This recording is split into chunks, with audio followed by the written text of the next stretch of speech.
Hello students, pharmaceutical organic chemistry part 2 जिसका subject code है BP301T जो कि बेस्ड है AKTU B pharma second year के सेमेस्टर 3 के सिलेबस पर। इसका 28 लेक्चर्स मैं आप लोगों के लिए लेकर आया हूं। अभी तक जो आप लोगों ने लेक्चर्स पढ़े 1 से 21 लेक्चर तक अपने यूनिट 1 और यूनिट 2 में benzene, phenol, aromatic amines and aniline के बारे में स्टडी किया, और आप लोगों ने लेक्चर 22 से 27 तक आप लोगों ने यूनिट 3 के बारे में स्टडी की, जिसमें आप लोगों ने फैट्स एंड ऑयल की रिएक्शंस जैसे hydrolysis, hydrogenation, saponification, density of oil, drawing oil के बारे में आप लोगों ने जाना। साथ में आप लोगों ने जो इसकी कुछ ओलिमेट्रिक वैल्यूज़ हैं, एनालिटिकल वैल्यूज़ हैं, उनके बारे में स्टडी किया लेक्चर 24 में, जैसे एसिड वैल्यू। लेक्चर 25 में आप लोगों ने सपोनिफिकेशन वैल्यू के बारे में, लेक्चर 26 में एस्टर वैल्यू के बारे में, और लेक्चर 27 में आयोडीन वैल्यू के बारे में स्टडी की। तो इसी के कंटिन्यूएशंस में मैं लेक्चर 28 लेकर आया हूँ। यहाँ पर हम लोग पढ़ेंगे एक नए एनालिटिकल वैल्यू के बारे में जो फैट्स एंड ऑयल से रिलेटेड है, और इसका नेम है एसिटाइल वैल्यू। तो एसिटाइल वैल्यू का सिग्निफिकेंस और प्रिंसिपल हम लोग यहाँ पर जाने। तो the acetyl value is the amount of potassium hydroxide in milligram required to neutralize the acetic acid liberated by the hydrolysis of 1 gram of the acetylated substance। तो acetyl value निकालने के लिए हमें क्या करना पड़ता है, यहाँ पर भी पोटेशियम हाइड्रोक्साइड की क्वांटिटी को मेजर करना पड़ता है इन मिलीग्राम में। और जो मेन पॉइंट है वो है कि ये है neutralize the acetic acid liberated by the hydrolysis of 1 gram of acetylated substance. अगर कोई भी फैट्स या ऑयल पहले एसिटाइलेशन उसका करा लिया जाता है, उसके बाद में हम उसका न्यूट्रलाइजेशन करते हैं, यानी कि टाइट्रेशन करते हैं, तो जितना पोटेशियम हाइड्रोक्साइड की क्वांटिटी लगेगी वो आपकी एसिटाइल वैल्यू से कहलाएगी। तो एक्चुअली में रिएक्शन में क्या होता है वो हम लोग यहाँ पे जान लेते हैं। पहले होता क्या है, कुछ आपके जो फैटी एसिड होते हैं उसमें फ्री हाइड्रोक्सी ग्रुप प्रेजेंट होते हैं। जैसे यहाँ पर कैस्टर ऑयल लिया है जिसको रेसिन ऑयल भी कहते हैं। इसमें आपका 3 हाइड्रोक्सी ग्रुप दिखाए गए हैं जो आपके फ्री फॉर्म में प्रेजेंट हैं। तो हमें इनको मेजर करना होता है, जो hydroxy group OH group present होते हैं इनको मेजर करना है। तो इसको मेजर करने के लिए पहले हम क्या करते हैं, इसका एसिटाइलेशन कराते हैं। एसिटाइलेशन एसिटिक एनहाइड्राइड के प्रेजेंस में कराया जाता है। तो एसिटिक एनहाइड्राइड डालेंगे इसमें एसिटिक एनहाइड्राइड डाल करके इसका जैसे ही एसिटाइलेशन आप कराएंगे तो जो तीनों OH ग्रुप हैं यहाँ पे हाइड्रोक्सी ग्रुप प्रेजेंट हैं वो AC में कन्वर्ट हो जाएंगे। इसको हम एसिटाइलेटेड प्रोडक्ट कहेंगे आपका। तो ये एसिटाइलेटेड प्रोडक्ट हो गया, तो एसिटाइलेटेड कैस्टर ऑयल कहलाएगा। और इसकी जो एसिटिल वैल्यू निकलती है वो 150 के आसपास होती है। फिर इसके बाद क्या करते हैं, ये आपका जो प्रोडक्ट बना हुआ, फिर जो पीछे सेपोनिफिकेशन प्रोसेस पड़ा हुआ है वो पूरा रिपीट कर देना है, सेपोनिफिकेशन प्रोसेस।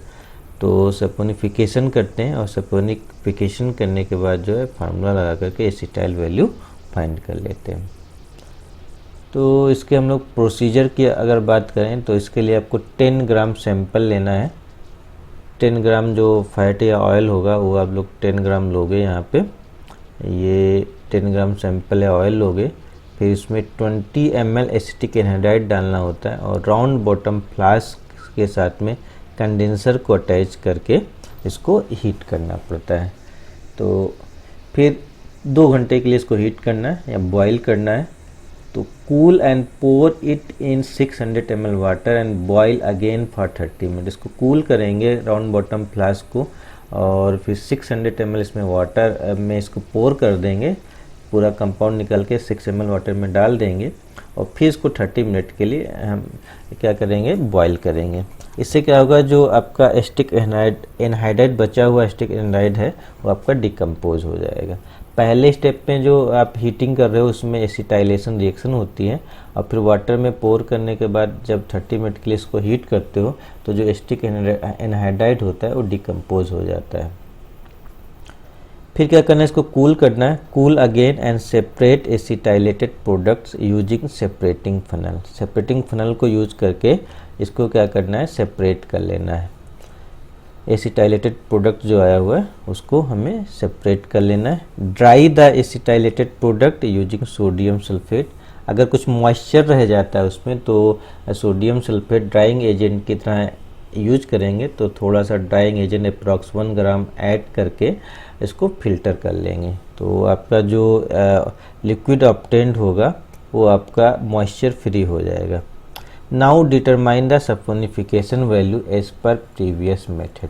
और जो पीछे आप लोगों ने सपोनिफिकेशन का टाइट्रेशन मेथड देखा हुआ है, उस मेथड से इसका सपोनिफिकेशन वैल्यू फाइंड करेंगे जो बी से जानी जाएगी। यहाँ पे हमने इसको बी से सपोनिफिकेशन वैल्यू दिखाया गया है।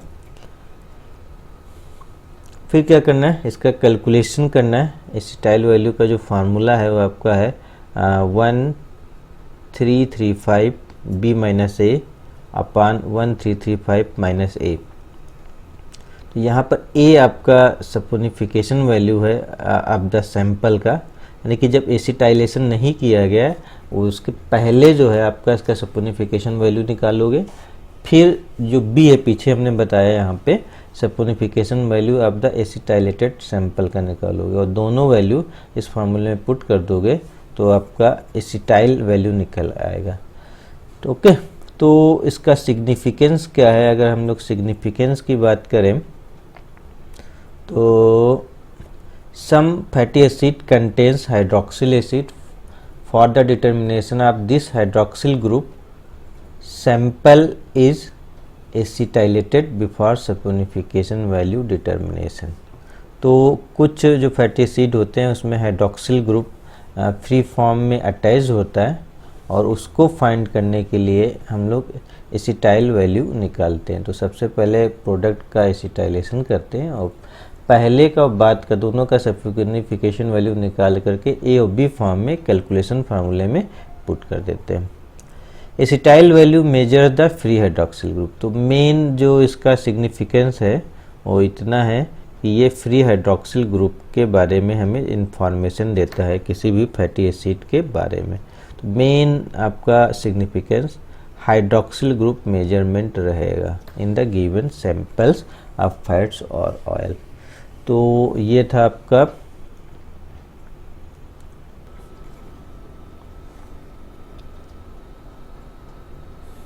Acetyl value of castor oil is 150। It contain 3 OH group in ricinoleic acid chain in a molecule. पीछे जो आप लोगों ने कैस्टर ऑयल का स्ट्रक्चर देखा उसमें जो फैटी एसिड चेन बनी हुई है उसको हम रेसिनोलिक एसिड के नाम से जानते हैं, और 3 रेसिनोलिक एसिड की चेन उसमें जुड़ी हुई हैं और प्रत्येक पर एक OH ग्रुप जुड़ा हुआ है। टोटल 3 OH ग्रुप इसमें प्रेजेंट हैं।